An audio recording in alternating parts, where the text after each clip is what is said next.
तो मैं शिवान सिंह आप सभी दोस्तों का अपने इस यूट्यूब चैनल में बहुत बहुत स्वागत है, अभिनंदन करता हूँ। तो दोस्तों आज का जो वीडियो है वो डेटाबेस पे है और आज हम पूरे डेटाबेस को एक्सप्लेन करके एकदम पढ़ेंगे, जानेंगे डेटाबेस क्या होता है यानी डेटाबेस मैनेजमेंट सिस्टम के बारे में। तो सारी चीज़ों को ऑब्जर्व करने से पहले मैं एक चीज़ बता दूँ, थोड़ी थोड़ी थियरी जो भी वो क्लियर कर लेनी चाहिए, क्योंकि कोई भी यूनिवर्सिटी एग्जाम्स या कहीं भी हो तो वहाँ पे थियरी लिखना पड़ता है। हमें वो सामने वाला जो हमारा क्वेश्चन पेपर चेक कर रहा था उसको तो ये तो थोड़ी ना पता होता है कि तुम्हारे पास कितनी नॉलेज है या तुम डेटाबेस के साथ क्या क्या कर सकते हो। तो चलिए बिना किसी देरी के वीडियो को आरंभ करते हैं। तो सबसे पहले बात आती है डेटाबेस क्या होता है। तो database collection of logical related data along with a description is termed as database, यानी कि किसी भी चीज़ का, यानी कि कोई भी आंकड़ा हो, कोई भी डेटा हो, उसका एक समुचित यानी कि सीक्वेंस के रूप में, सुसंगठित रूप में, उसका ही एक तरीके से रिप्रेजेंटेटिव रूप में रखना ही डेटाबेस कहलाता है। अगर बात करें जैसे कोई कार्यालय हो तो उस कार्यालय में या कोई ऑफिस हो, उसमें कितने वर्कर्स काम करते हैं, कितने एम्प्लॉय काम करते हैं और किस एम्प्लॉय को कौन सा काम दिया गया, तो उन्होंने कितना कार्य किया, तो उसके द्वारा किया गया कार्य अपेक्षा रूप है या नहीं है, प्रत्येक कर्मचारी का वेतन एवं भत्ता कितना है, ग्राहक के फर्म में है, ग्राहक को क्या कितना माल कब आया, उसका भुगतान हो गया या नहीं हुआ, ऐसी जानकारियों को डेटा के रूप में सुरक्षित किया जाता है। और अगर वर्तमान समय की बात करें तो हमारे इस भौतिक युग में, भौतिक युग कहना गलत नहीं माना जाएगा, कि सारी चीज़ें जो है वो डेटाबेस पे ही डिपेंड है। चाहे वो बैंक के बड़े से बड़े ट्रांजैक्शन क्या हो गए या कोई भी कंपनी है, वो डेटा पे ही निर्भर करती है। तो दोस्तों आगे अब बढ़ते हैं अपनी इस वीडियो में और बात करेंगे डेटाबेस एंड इस प्रॉपर्टी एंड बेनिफिट्स। तो सबसे पहले क्या होता है, defining A database, constructing the database, manipulation. ये जो तीन प्रॉपर्टीज़ हैं वो डेटाबेस को काफ़ी ज़्यादा इंटरेक्टिव बनाती हैं, यानी कि अच्छा बनाती हैं। तो चलिए अब एक एक चीज़ को ध्यान से पढ़ते हैं और बात करते हैं उन सारी चीज़ों के बारे में।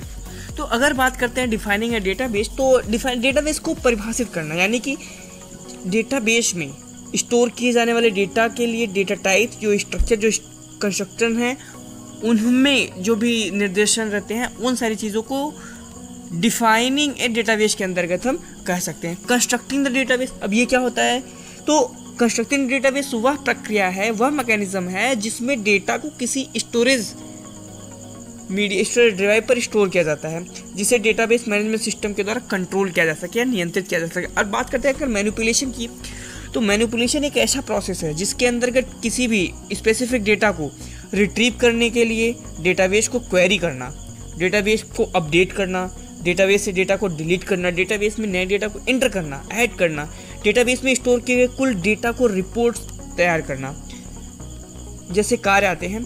और किसी भी डेटा की शेयरिंग एक से अधिक यूजर्स एवं प्रोग्राम्स को उस डेटा के साथ एक्सेस करने की अनुमति भी देता है, जो डेटाबेस मैनेजमेंट सिस्टम के लिए एक अत्यंत महत्वपूर्ण कार्य है। जैसे हो गया प्रोटेक्शन, और प्रोटेक्शन के अंतर्गत जो हार्डवेयर क्रैशेस होते हैं, सॉफ्टवेयर मैन्युफैक्चरिंग होती हैं, सिस्टम प्रोटेक्शंस होते हैं, अनऑथराइज्ड एक्सेस के विरुद्ध सिक्योरिटी प्रोसीजर होते हैं, ये सारी चीज़ें आती हैं। अगर बात यही आगे ले चले हम तो डेटाबेस मैनेजमेंट सिस्टम के एडवांटेज की, तो सबसे पहले आता है हमारा रिड्यूसिंग द डेटा रिडंडेंसी। अगर आप किसी भी डेटा को डेटाबेस यूज नहीं कर रहे हो, ठीक है, कोई भी एक ऑफिशियली जैसे माइक्रोसॉफ्ट एक्सेस हो गया, ऑरेकल हो गया, इन सब का डेटाबेस आप यूज नहीं कर रहे हो, तो ऐसी कंडीशन में क्या होगा कि सेम डेटा आपने अलग फाइल में रखी, फिर वही सेम डेटा आपने अलग फाइल में रखी, तो इस प्रक्रिया को रिडंडेंसी कहते हैं। यानी कि रिडंडेंसी यानी डेटा की प्रचुरता जो होती है, कि जो भी डेटाबेस की डुप्लीकेसी है वो ज़्यादा हो जाती है। तो अगर हम डेटाबेस यूज़ करते हैं जो उसकी डुप्लीकेसी है वो नहीं हो पाती है। और डेटा को एकमात्र स्टोर लोकेशन पे डीबीएमएस के द्वारा स्टोर कर दिया जाता है। और डेटा के स्टोर करने में जो भी कम स्टोरेज की आवश्यकता होती है वो हमें डेटाबेस मैनेजमेंट सिस्टम और डेटाबेस मैनेजमेंट यानी कि डीबीएस में उन सारी चीज़ों की आवश्यकता होती है। और डीबीएमएस के द्वारा डेटा का डुप्लीकेशन नहीं होने के कारण डेटा की इनकन्सिस्टेंटी भी समाप्त हो जाती है। तो रिड्यूसिंग द डेटा रिडंडेंसी में सबसे बड़ी चीज़ है कि डेटा की डुप्लीकेशन नहीं होती और जो उसकी इनकन्सिस्टेंसी है वो भी एकदम समाप्त हो जाती है। दूसरा आता है डेटा शेयरिंग।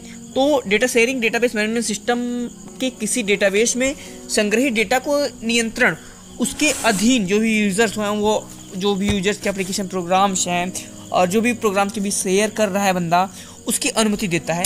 तो यहाँ पे तो जो भौकाल है डेटा की शेयरिंग का, ये बहुत ही ब्रॉड है, जो किसी भी डेटाबेस को अनऑथराइज्ड यूज़र के द्वारा जो भी जैसे डेटाबेस एडमिनिस्ट्रेटर यानी कि DBA हो गए वो असाइन कर रहे हैं अगर, तो ऐसी स्थिति में उन्हें किसी परमिशंस के अनुसार ही उनके बीच शेयर किया जा सकता है। यानी कि अगर हमारा DBA यानी कि डेटाबेस एडमिनिस्ट्रेटर ने चाहे कि डेटा को शेयर किया जा सके तो भाई नहीं कर सकते। अब जैसे कि रेलवे का इतना बड़ा डेटा है, उसे अगर आप ले लूँ तो ऐसी कंडीशन में रेलवे का पूरा डेटे में केवल आपको कौन सी ट्रेन कहाँ जाएगी, उसका टिकट, यही सब बुक कर सकते हो। लेकिन रेलवे में किस कर्मचारी की कितनी तनख्वाह है, कौन सी ट्रेन किस रूट से जाएगी, इस सबको आप मैनिपुलेट नहीं कर सकते। तो ये फंडा पूरा डेटा शेयरिंग के अंतर्गत आता है। और डेटाबेस के अंदर एक कंकरेंसी सॉफ्टवेयर होता है जो कि उसके अंदर ही होता है और वही इन सारी चीज़ों की अनुमति देता है। अब बात आती है डेटा की इंटीग्रिटी की, इंश्योरिंग द डेटा इंटीग्रिटी। तो डेटा की इंटीग्रिटी के तात्पर्य किसी डेटाबेस में जो स्टोर डेटा है उसकी एक्यूरेसी, उसकी कंसिस्टेंसी से होता है। और इसे प्राप्त करने के लिए DBMS में यूज़र को यह सुविधा भी दी जाती है कि वह किसी भी डेटाबेस में एंटर किए जाने वाले डेटा के लिए वैलिडेशन कंट्रोल इस्टेब्लिश कर सके। अगर वैलिडेशन कंट्रोल को चेक्स भी कहा जाता है कहीं कहीं पे, जो कि DBMS के द्वारा यूज़र को डेटा वैलिडेट करने के लिए उपलब्ध कराया जाता है कभी कभी या हमेशा के लिए। तो इसके अतिरिक्त करीब करीब सभी DBMS में कुछ इंटीग्रिटी रूल्स भी मुहैया कराए जाते हैं, तो जो कि डेटाबेस में कुछ इंटीग्रिटी को भी डेवलप कर लेते हैं। और जिसका उल्लंघन यानी कि जिसके वैलिडेशन का उल्लंघन कर लिया जाए तो उसके लिए डेटाबेस नहीं दिया जा सकता है। तो डेटा को इंटर करते समय वैलिड करने के लिए कंस्ट्रेंट को अथवा एक से अधिक फील्ड अथवा रिकॉर्ड पर अप्लाई किया जा सकता है। अब अगर आप मान लीजिए किसी कर्मचारी की बेसिक सैलरी 5,000 से 20,000 के बीच है, तो अगर ऐसे में आप 25,000 इंटर करेंगे तो डेटा भाई इंटर करने ही नहीं देगा। तो यही प्रक्रिया आती है डेटा की इंटीग्रिटी की। यानी कि अगर आपका मोबाइल नंबर 10 डिजिट का है और आप 15 डिजिट इंटर करें तो भाई आप किसी भी उसमें आपको पहले ही रोक देगा, भाई आप ऐसा नहीं कर सकते, डेटाबेस में वैलिडेशन लगा हुआ है।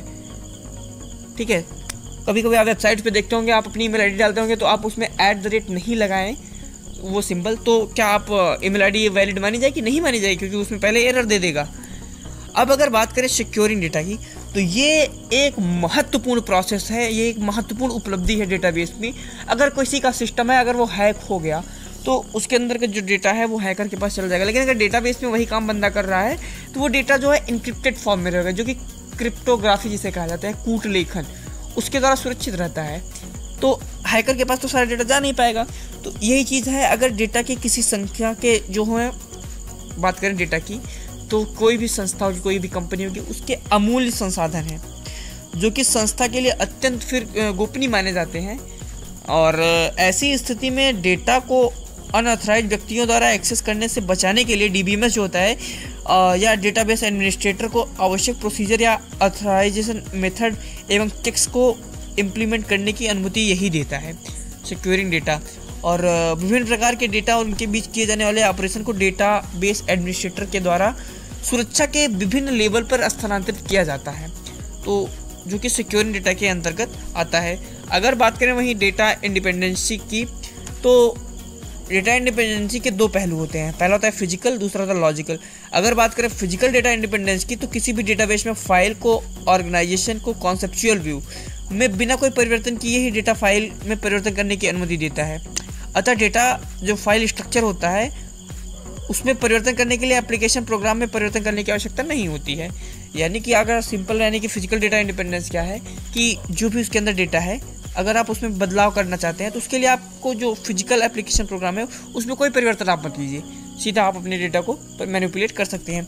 अगर बात आती है लॉजिकल डेटा इंडिपेंडेंस की, तो यह इस बात की पुष्टि करता है यदि किसी भी डेटा के रिकॉर्ड में एक या एक से अधिक फील्ड्स हैं जिनको जोड़ा जाता है या घटाया जाता है, या एप्लीकेशन प्रोग्राम में परिवर्तन करने की आवश्यकता नहीं होती है।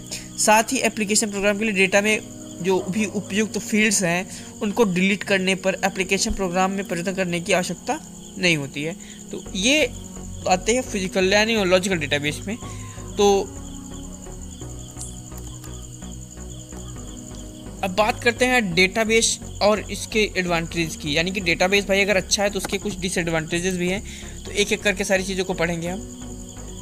तो सबसे पहले बात आती है एग्जीक्यूटेबल प्रॉब्लम की, तो जो कि डेटाबेस में सबसे अहम पड़ाव माना जाता है, यानी कि एग्जीक्यूट करना।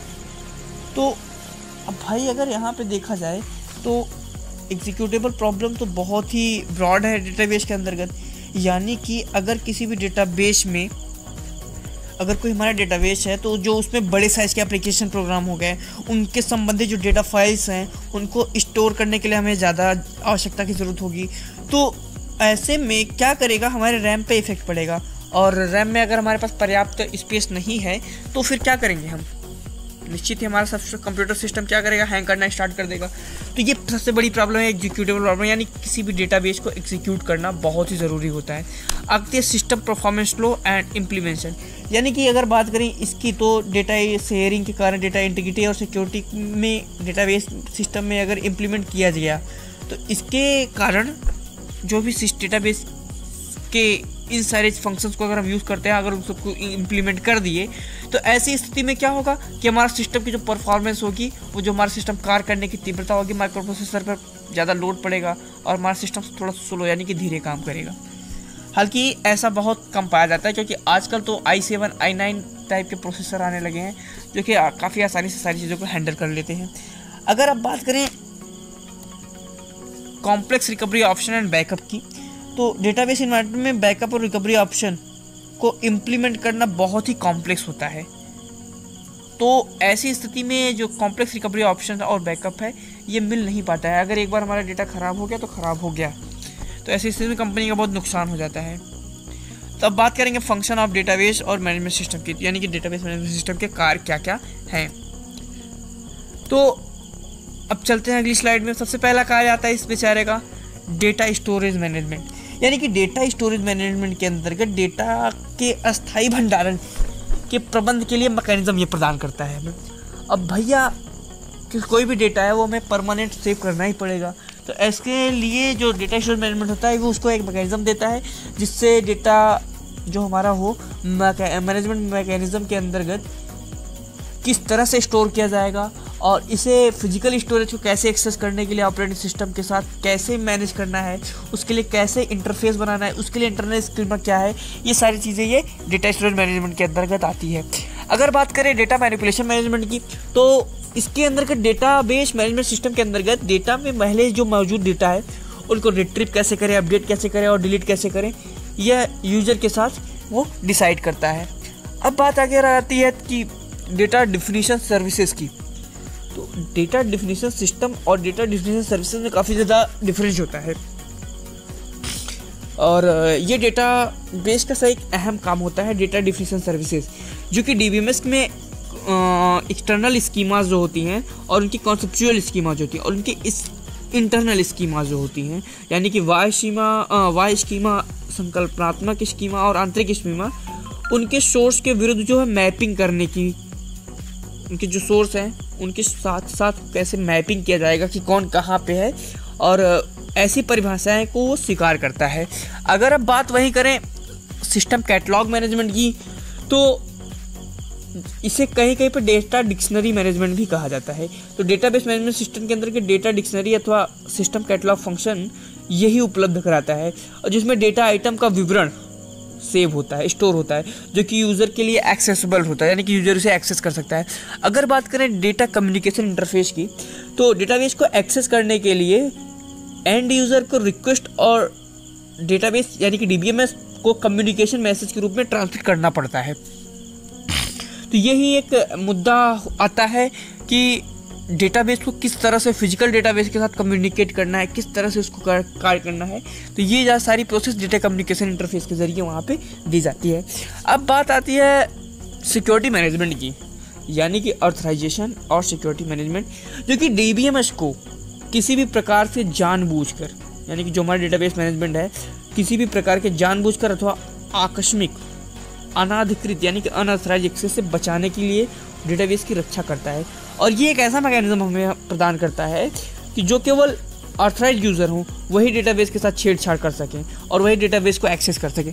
अगर आप बात कर लो बैंकिंग का डेटा, तो बैंक में क्या आप एक वहाँ पे कस्टमर हैं और आप सपोज दैट नेट बैंकिंग चला रहे हैं, तो ऐसी स्थिति में अगर आपका बैलेंस कोई दूसरा इधर से उधर ट्रांसफ़र कर दिया या बैंक से ही कोई लोकल बंदा गया और वहाँ से आपके डेटाबेस के साथ छेड़छाड़ कर दिया, आपके अकाउंट में 10 लाख रुपए हैं और 2-3 लाख मार लिया, अपने अकाउंट में ट्रांसफ़र कर लिया, तब तो आपका नींद चैन सब कुछ गुम हो जाएगा यार। ये जो सिक्योरिटी मैनेजमेंट है ये डेटाबेस के अंतर्गत वही सारी चीज़ों को मैनेज करता है। अगर बात करें बैकअप और रिकवरी मैनेजमेंट की, तो डेटाबेस मैनेजमेंट सिस्टम समय समय पर डेटाबेस बैकअप प्राप्त करने के लिए विभिन्न प्रकार की खराबियों से उजलने के लिए, जो भी खराबियां आती हैं, जो भी उसमें विफलताएं आती हैं, उनके लिए एक मैकेनिज्म देता है हमें और यह डेटा की हानि से बचाता है। यानी कि जो डेटा लॉसेस होते हैं ये बैकअप एंड रिकवरी मैनेजमेंट ये उससे हमें बचाएगा। और ये तो एक जो आपको दिख रहा है कंकरेंसी कंट्रोल सर्विसेज, इससे तो हम भूल के भी नहीं भूल सकते, क्योंकि ये एक ऐसा डेटाबेस मैनेजमेंट सिस्टम के अंदर अनेक यूज़र के मध्य डेटा को शेयर किए जाने का समर्थन करता है। अतः इन्हें डेटाबेस में कंकरेंट एक्सेस को मैनेज करने के लिए एक मैकेनिज्म देता है और जो कि डीबीएमएस में यह निश्चित करता है कि डेटा सुसंगत अवस्था यानी कि कंसिस्टेंट स्टेट में बना रहे और डेटा की जो इंटीग्रिटी है वो भी बनी रहे। तो कंकरेंसी कंट्रोल सर्विसेज में कोई भी डेटा हो गया हमारा, वो एक अगर कई लोगों के साथ बना है, यानी कि ये एक कोई बहुत बड़ी कंपनी हो गई, वहाँ के एम्प्लॉय हो गए, तो अब सबकी एम्प्लॉय की जानकारी तो सबके साथ शेयर कर नहीं सकते। तो ऐसी स्थिति में क्या होता है कि जो भी कंकरेंसी कंट्रोल सर्विसेज हैं, तो अब वहाँ के वाईफाई के पासवर्ड सभी को चाहिए, वहाँ के हॉटस्पॉट, वहाँ के व्लैन, वहाँ के सारी चीज़ें, वहाँ पे नेटवर्किंग सारी चीज़ें सभी को चाहिए। तो क्या करता है कि उन सभी के साथ दे देता है, शेयर कर देता है और ऐसा करने के बाद वहाँ की सिक्योरिटी जो है, वहाँ के डेटा वो लीक नहीं होने पाता बाहर कहीं। तो इसीलिए जो कंकरेंसी कंट्रोल सर्विसेज को दिया जाता है। अब बात आती है ट्रांजैक्शन मैनेजमेंट की। तो भैया दुनिया में सबसे बड़ा चीज़ है पैसा। पैसा है तो हम आप हैं, अगर पैसा नहीं है तो हमारी आपकी कोई औकात और कोई वैल्यू नहीं, चाहे वो हमारे खुद के माँ बाप ही हों। नहीं करेंगे यार, मैं खुद देख चुका हूँ। तो ट्रांजैक्शन मैनेजमेंट के अंदर डेटाबेस में कई सारे ऑपरेशन रहते हैं जो कि एक सिंगल यूज़र अथवा एप्लीकेशन प्रोग्राम के लिए चलाए जाते हैं और जो कि डेटाबेस के कंटेंट्स को एक्सेस करने अथवा परिवर्तित करने की एक सीरीज प्रदान करते हैं। अतः डेटाबेस मैनेजमेंट सिस्टम को यह निश्चित करना चाहिए और उसे एक मैकेनिज्म प्रदान करना चाहिए जो कि दिए गए ट्रांजैक्शन से संबंधित अपडेट्स हों और वो किसी यूज़र के साथ ही हों और उन्हें ऑथराइज यूज़र ही करे। तो ऐसी स्थिति में इनमें कोई भी नहीं हुआ है। ये सारी चीज़ें ट्रांजैक्शन मैनेजमेंट के अंतर्गत आती हैं। अगर बात करें वहीं database access and applications program interface, तो ये सभी डेटाबेस मैनेजमेंट सिस्टम को एप्लीकेशन को डेटाबेस सर्विसेज को प्रयोग करने के लिए सक्षम करने के लिए एक इंटरफेस उपलब्ध कराता है और जिसे ही स्ट्रक्चर्ड क्वेरी लैंग्वेज यानी कि एसक्यूएल के माध्यम से डेटा को एक्सेस करने की प्रदान करता है। और डीबीएमएस में क्वेरी लैंग्वेजेस के लिखने के 2 घटक पाए जाते हैं। अगर पहले घटक की बात करें तो डेटा डेफिनेशन लैंग्वेज DDL, दूसरी बात करें डेटा मैनिपुलेशन लैंग्वेज, और सारी होती हैं डेटा कंट्रोल लैंग्वेज जिसमें कई सारे ऑपरेशंस होते हैं, ग्रांट, रिवोक, ऐसी सारी चीज़ें। तो DCL, DML, डेटा मैनिपुलेशन। तो यहाँ पे इन्हीं चीज़ों के द्वारा डेटा डेफिनेशन लैंग्वेज और डेटा मैनिपुलेशन लैंग्वेजेस के द्वारा ही डेटाबेस के अंतर्गत कोई भी छेड़छाड़ अथवा सारी चीज़ें एसक्यूएल क्वेरी के जरिए ही संपन्न कराई जाती हैं। तो दोस्तों उम्मीद करता हूँ वीडियो आपको अच्छा लगा होगा। अभी एक और स्लाइड बची है और जिसमें डीबीएमएस के बारे में मैंने लिखा है कुछ, देखिए। RDBMS standard for relational database management system. RDBMS is the basic of SQL and for all modern database system like MS SQL Server, IBM DB2, Oracle, MySQL and Microsoft Access, or a relational database management system, RDBMS a database management system that is based on relational model of introduced by EF Code। यानी कि जो database का ये model था वो EF Code के द्वारा ही दिया गया था। तो दोस्तों अगर आपको वीडियो अच्छा लगा हो तो प्लीज़ मेरे चैनल को सब्सक्राइब करो, मुझे सपोर्ट करो, वीडियो को लाइक करना मत भूलना और साथ ही साथ अगर आपने सब्सक्राइब कर लिया हो तो बेल आइकन को ज़रूर दबा देना और अगर आपके पास इस वीडियो से रिलेटेड कोई क्वेरी हो या किसी भी वीडियो से रिलेटेड कोई क्वेरी हो तो आप मुझे व्हाट्सअप कर सकते हैं और मुझे कॉन्टैक्ट करते हैं। और ये है मैंने गूगल क्लासरूम का कोड दे दिया है यहाँ पे, जो कि आप यहाँ पे जाके PDFs को यूज़ कर सकते हैं, PDFs को पढ़ सकते हैं। और ये मेरी ईमेल ID है और आप मुझे फेसबुक पे अंशुमन सिंह नाम से ढूंढ सकते हैं। तो इसी के साथ धन्यवाद आप सभी लोगों का।